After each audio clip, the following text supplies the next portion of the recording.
Bonjour mon cher Thomas Rano. Bonjour mon cher Maxime, bonjour à tous. Revenu des couloirs du salon de l'agriculture hier où vous nous avez accompagnés, on vous retrouve donc désormais pour la lecture des journaux avec pour commencer la revue de presse nationale et des journaux qui forcément ce matin reviennent sur la marche qui avait lieu notamment à Lyon hier en hommage à Quentin. Oui, à commencer sans surprise par le JDD, le journal du dimanche, qui va d'un titre qui ne laisse pas de place au doute. Sur la partie supérieure de la couverture, Quentin, l'hommage, avec en fond la marche d'hier, donc avec en tête de cortège la banderole Justice pour Quentin.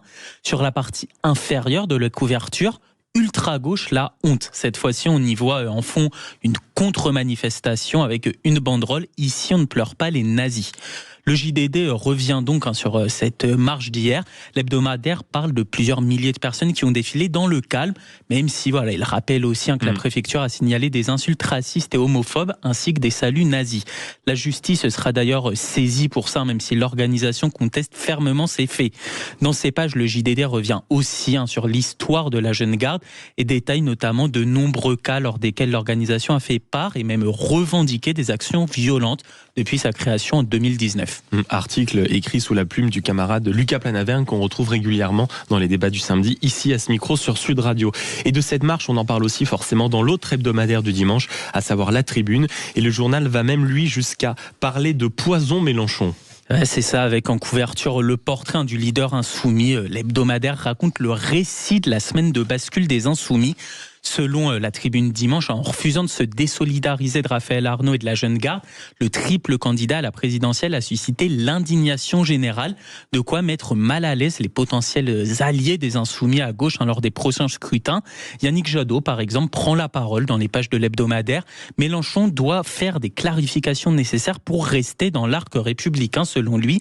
Cela fait des années que LFI s'écarte du reste de la gauche avec un rapport dégradé à la démocratie. Le journal dit aussi quelques mots de la marche d'hier, avec sans surprise un peu moins de complaisance globalement que le JDD.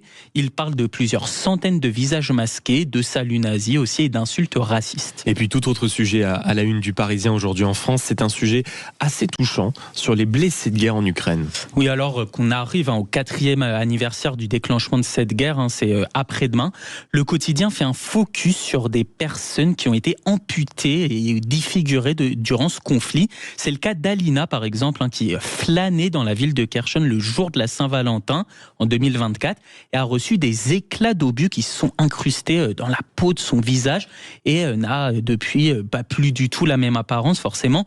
Même chose pour Sergueï qui a été amputé de ses deux bras, remplacé par 2 pinces métalliques. Bref, beaucoup de portraits à retrouver et c'est vrai que c'est assez touchant. Le tout alors que parallèlement, La Tribune dimanche note que le soutien des Français à l'Ukraine s'effrite un peu au fil des années. Plus que 47% des Français soutiennent l'envoi d'armes par les pays européens. C'est 18% de moins qu'il y a 4 ans.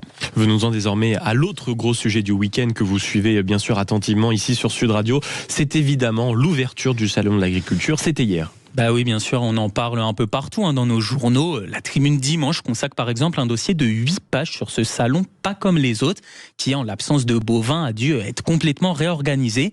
Plusieurs interviews à retrouver, comme celui du président des jeunes agriculteurs, Pierrick Aurel, qui appelle à construire un nouveau modèle agricole, ou encore Julien de Normandie, l'ancien ministre, demande à ce que nous assumions un protectionnisme agricole. Et en parallèle justement de ce salon de l'agriculture, le journal du dimanche dévoile lui le plan de Sébastien Lecornu pour simplifier la vie des agriculteurs. Ouais, l'hebdomadaire a pu consulter le détail du projet de loi agricole promis par le Premier ministre. Le texte prévoit l'interdiction pure et simple de toute importation de produits n'étant pas strictement soumis aux mêmes règles sanitaires et environnementales que la production française. Il prévoit aussi la levée de contraintes administratives et de financement relatives au développement des stockages d'eau pour les agriculteurs.